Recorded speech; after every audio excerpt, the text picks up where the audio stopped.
Before we get started with this week's video, there's a debate that's been going on with some of my friends, and I'd like your input on it.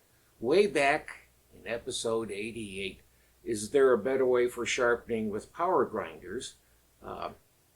I was taught that you drag a blade on a stone or a wheel to sharpen it, whereas grinders today push the stone or the wheel onto the blade.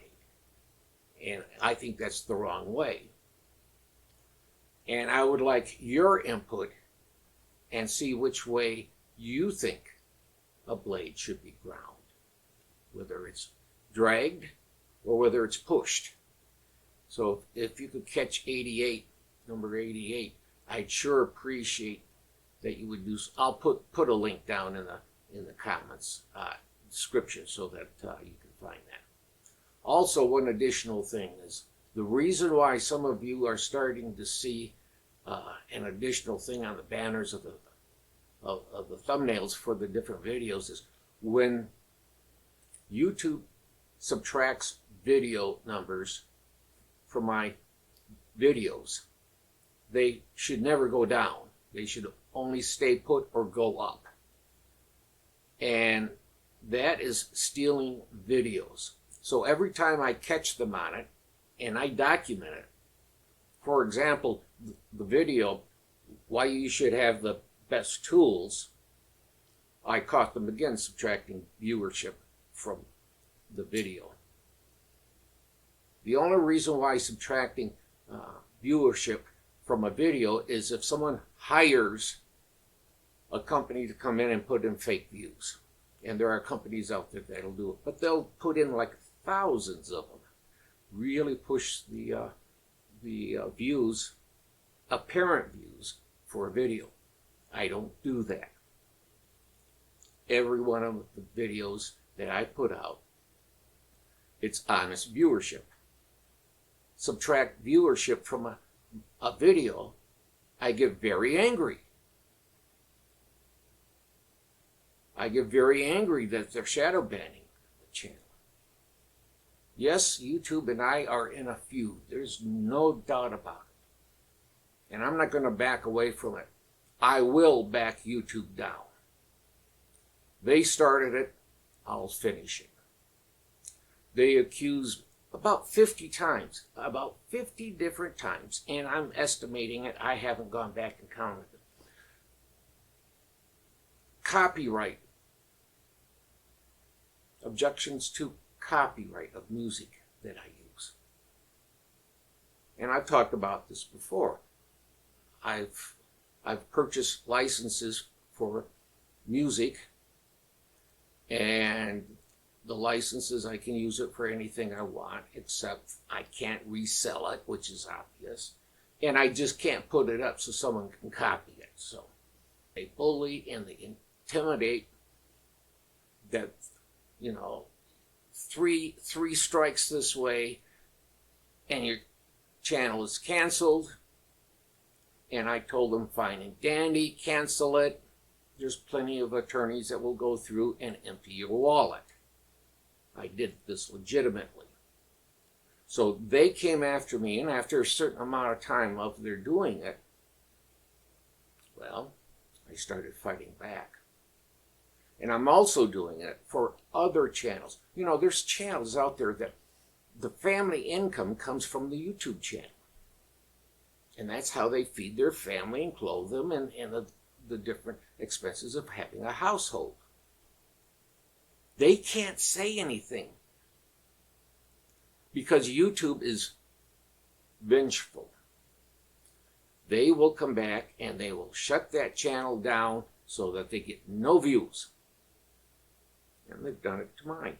When they accidentally forget to lock my a video down, I'm well over 2,500 views. Then they put a copyright claim on the music that I use. And then I have to fight that. Well, my gloves are off and I'm going to fight it very hard. They can't hurt me. I'm retired.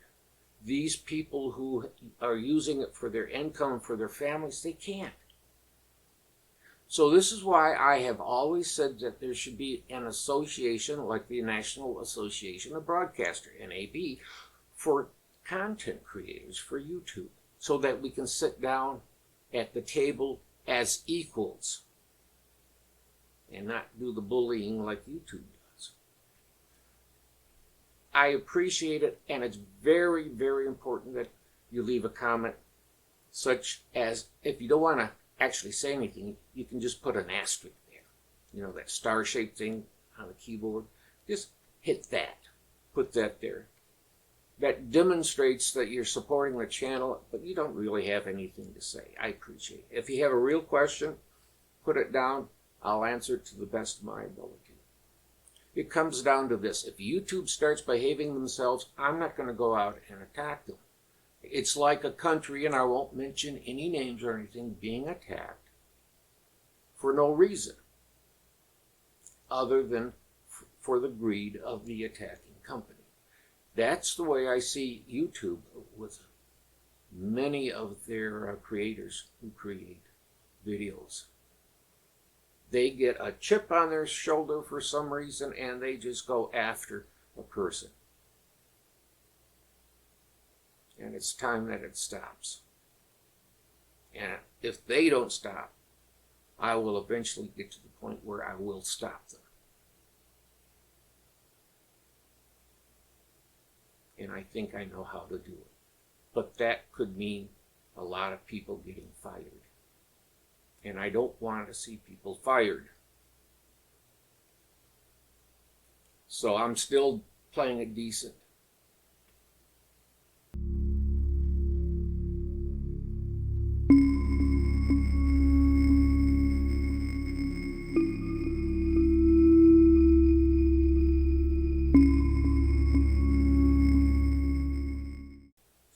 Car industry is really falling apart. People aren't buying your product because it's expensive.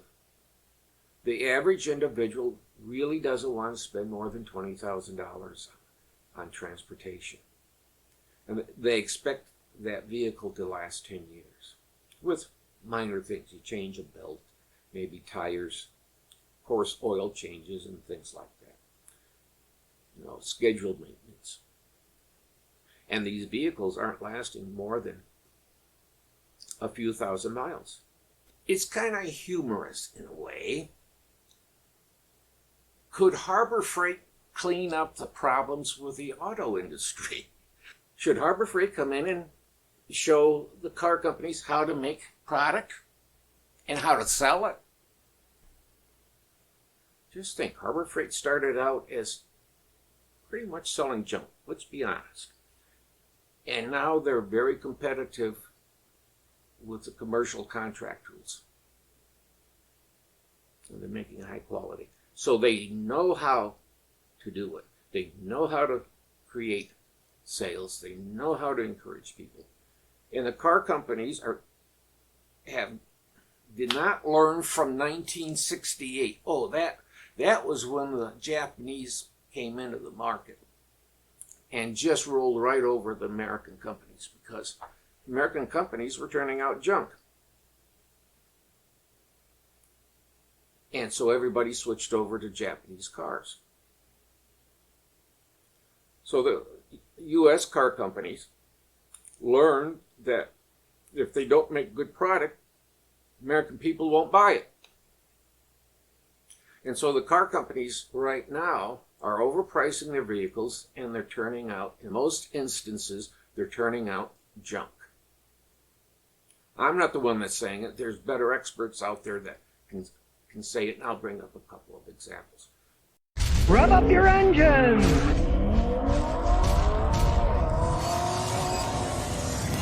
Well, you've been following all this stuff about electric cars, hybrid cars, and it looks like people are much more in love with hybrid cars because there's no range anxiety. Toyota led the stuff with it. Now, of course, all the American companies are trying to catch up. So what does Ford do? Ford's 2024 Ford Maverick Hybrid gets another price bump. Ford's idea is, well, yeah, hybrids are going to make us money. Let's raise the price on them.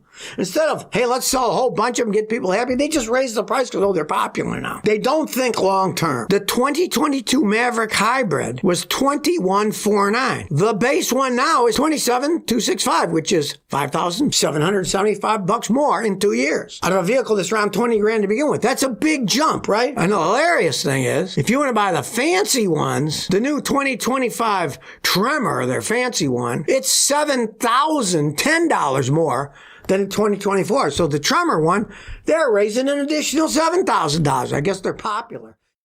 In this car market that is in such a disaster right now, what do we see? We see Stellantis has announced that it will be laying off more than 1,000 employees. the biggest loser right now in the whole situation is Stellantis. Stellantis did announce the layoffs are due to the poor market conditions. It's a lot of problems for the two most reliable brands right now in the car market. Federal regulators claim millions of Hondas and Acuras are shutting down. Some Toyota owners will be getting a brand new engine. Seems like every 2 days that I open up the internet and look up something that revolves around Jeep, Dodge, or Ram. Another 1,000 employees will be laid off. It's not the market, it's mismanagement. We have another round of layoffs. It's bad management and a whole lot more. All right, so check this out behind me. I'm at a Toyota dealership, and this whole line right here of Tacomas, and they have $6,000 off because it's a Land Cruiser. They're taking $4,000 off. Inventory levels are going up, even at highly desirable brands, just like here at Toyota. Something has to be turned around. Stellantis that owns Chrysler and a few others. They're turning out junk. Nobody's buying the Rams anymore. They're overpriced and they're junk. They're not built the way that Americans want a vehicle built. So Americans aren't buying their product. Ford is turning out junk. Even Toyota is having problems. And there are instances where Toyota, not on something like a seatbelt retractor or something, but in their pickups, they had to replace a whole bunch of engines because, as they said, there were shavings left in the motor block after it was milled. Now, whether that's true or not, whether they're putting a fake excuse out for something else, I don't know. They're putting tiny engines in and turbocharging them, and the engines blow at about 40,000 miles. You don't want a turbocharged engine. Maybe a diesel, but you really don't need it. Put a real engine in the car. We want a simple car or truck that works. I remember back on the farm, we bought a used 1951 International half-ton pickup. And we used it everywhere. It was a 6-cylinder straight. We want that type of truck.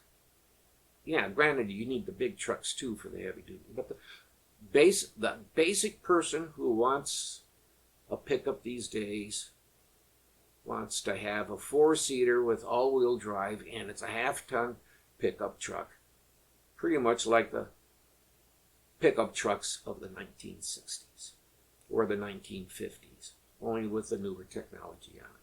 Not a bunch of computer stuff that gets in the way of using the product that they purchased. See, I won't argue with equipment. First of all, I won't buy product that argues with me.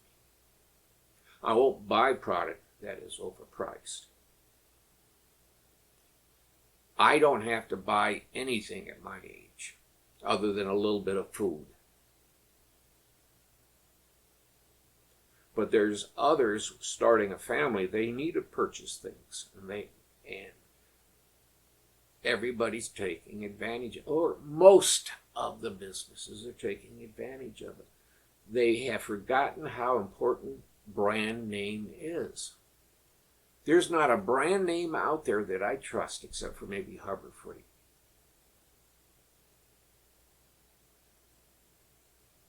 Because there's gotchas built in. And I'm not saying Harbor Freight is perfect. They're far from perfect, but they're trying to get better every day.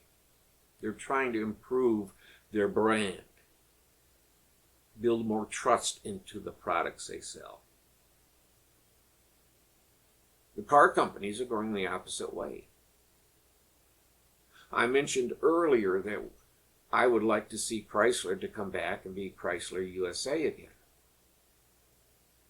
and bring back the brands with it. Bring back Dodge, bring back Hey DeSoto, bring back a Jeep that's worth buying, a Ram truck, but not only a Ram truck, let's just have a Dodge truck, that half-ton like I'm talking about. You have the big truck for the people who want the horsepower and the big stuff, and then you have the Dodge truck that's basically a framed vehicle that you would normally put on a car back when they used frames, and it has a good six-cylinder straight in it.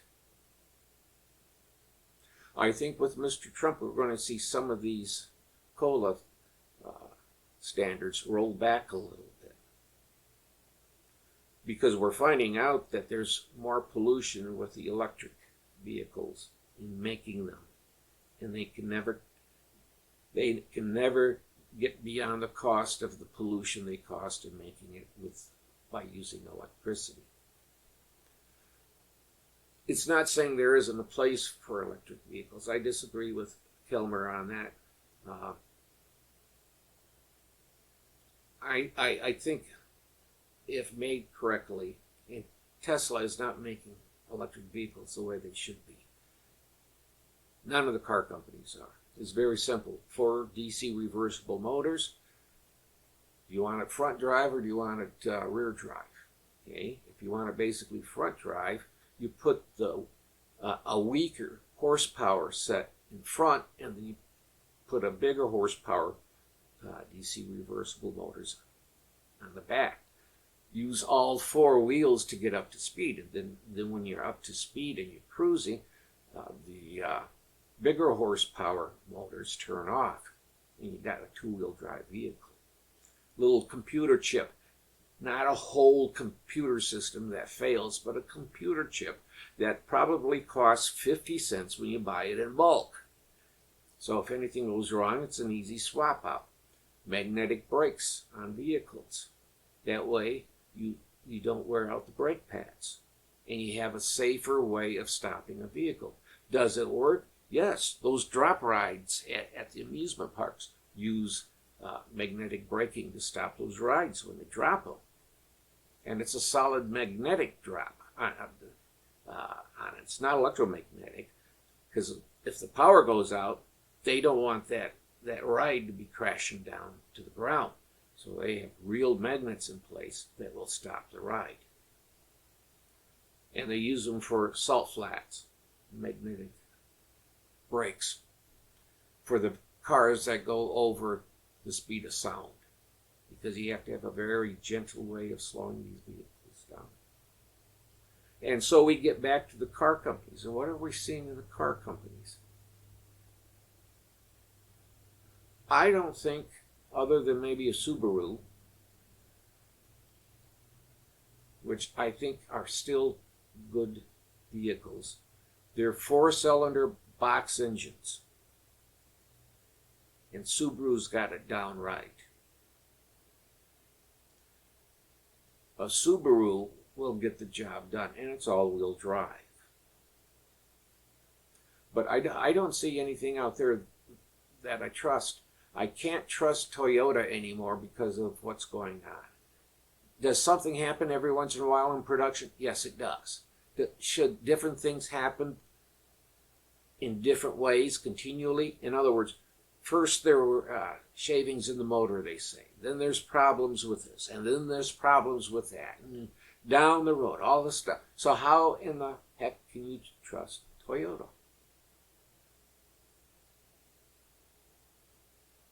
How do you trust GM? Not General Motors. That went bankrupt. There's no General Motors left. It's GM. It's a new company. And the history of General Motors is gone. It's a different car company. They should not have been allowed to to rename. They should not have been allowed to name their new company GM. It should have been something else, because it's a completely different company that went through and bought all of General Motors property and plants and things like that. They bought out General Motors. 10 cents on the dollar. Talk to the employees that got shafted on retirement. Talk to the stockholders that got abused because of the 10 cents on the dollar that they were paid to buy General Motors and then make it GM. How do you trust a company like that? Now, we happen to have a Volt, 2017 Volt.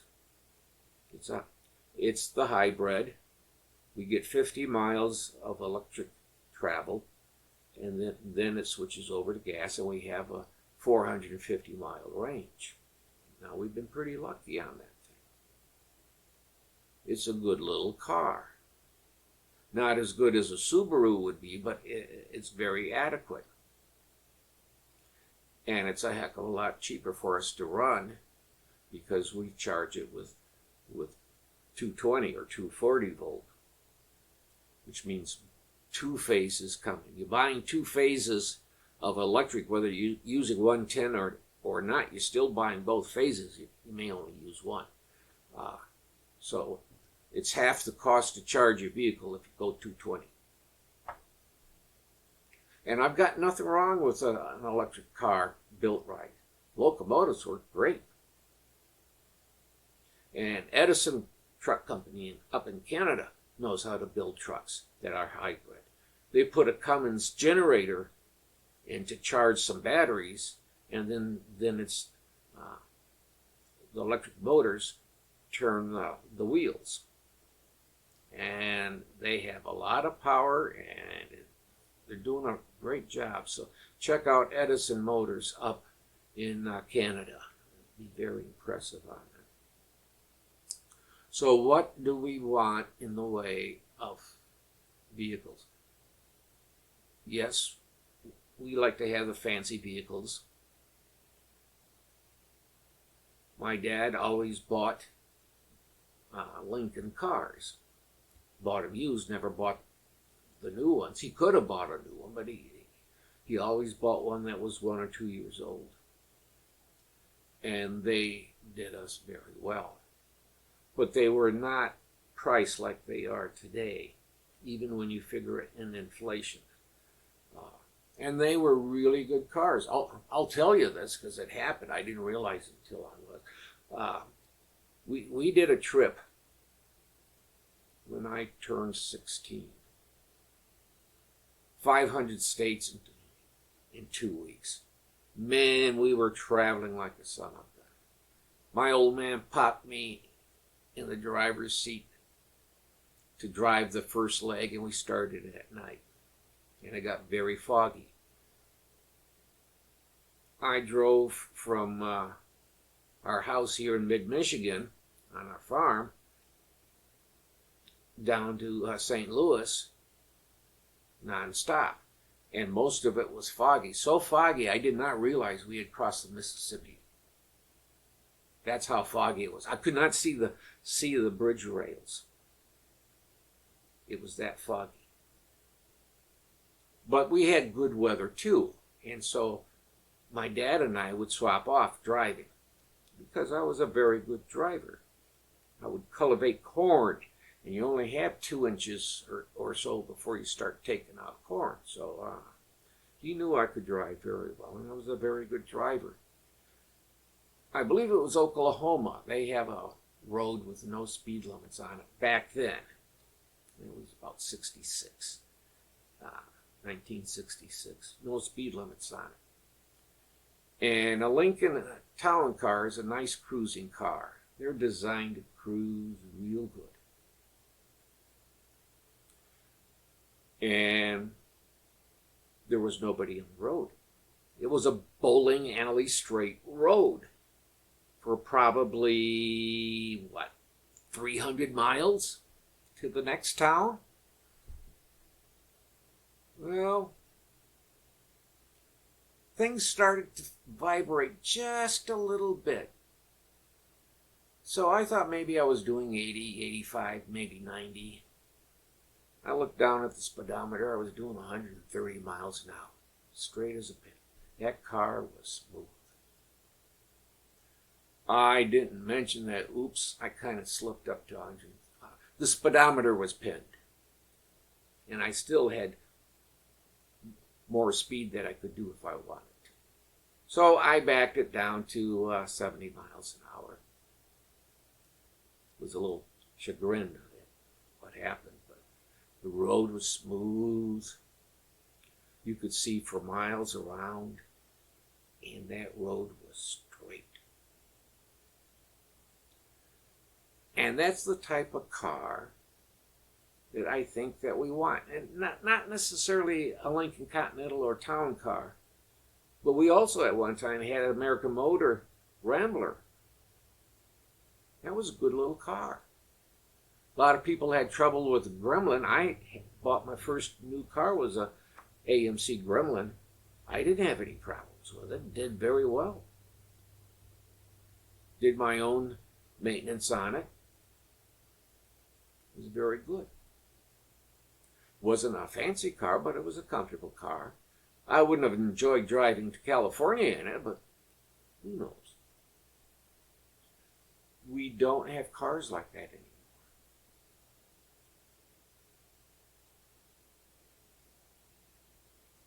We don't have cars that last.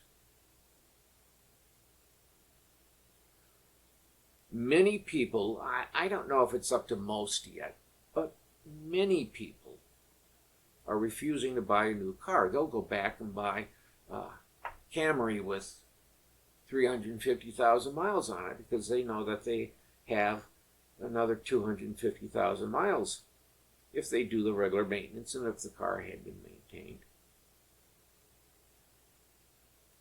But, you know, that's a 10-year-old car they're buying because it's more dependable than the cars today.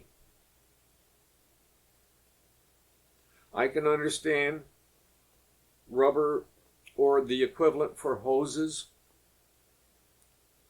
and for belts, but not timing belts. That should be a chain if you go that way.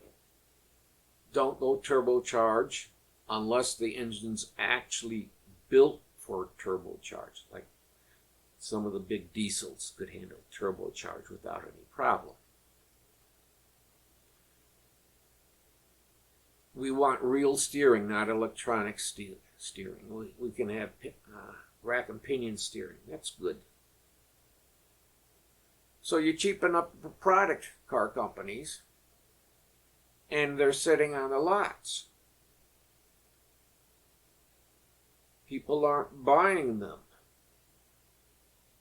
The 2025 cars are now out, because this is November when I'm recording this, for being played in December. And there are still 2024s on the lot. There are 2023s, new cars sitting on the lot that we can't sell. And in some instances, there are 2022s sitting there. You're seeing the car companies slowly shutting down production, laying off workers because the dealers can't take any more cars. They're coming out of their ears. They're overpriced by 3, a factor of 3, for what they are. If they were real cars and real trucks, not garbage that they're turning out now. Let's say that Chrysler wanted to give me a Ram truck. I don't know why they would. I wouldn't if I was the car company. But let's say they wanted to give me a Ram truck. I wouldn't take it. Thank you, but no. I don't want something that argues with me, that's always fighting with me and always breaking down, so I have to deal with the problems of the vehicle rather than the things that I need to do every day. I was very careful on the camera I bought that we're recording this. This is a Fujifilm XS20. Does everything I want it to do.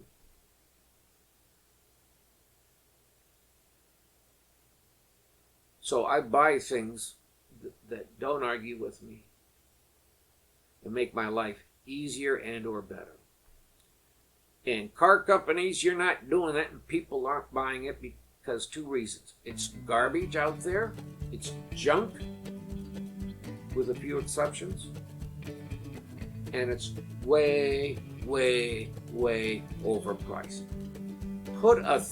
Divide your prices by 3, and now you're getting down to what it should be priced if it was made the way they should be.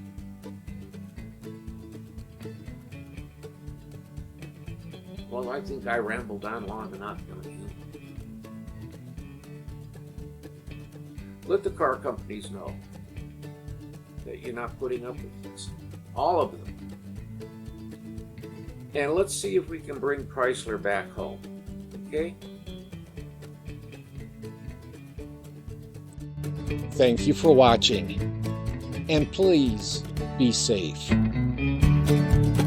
We'd sure appreciate it if you could subscribe and leave a comment. You know how YouTube behaves. They won't believe you watched a video unless you leave a comment. Also, it would help if you ring the bell and do a thumbs up.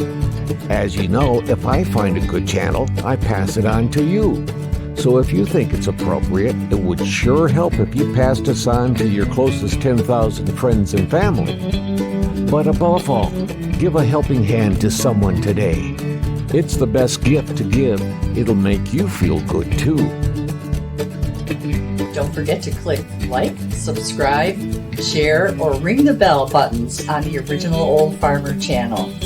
We enjoy reading the comments that you leave, and they do help the channel, so keep them coming. And once again, thank you for watching The Original Old Farmer.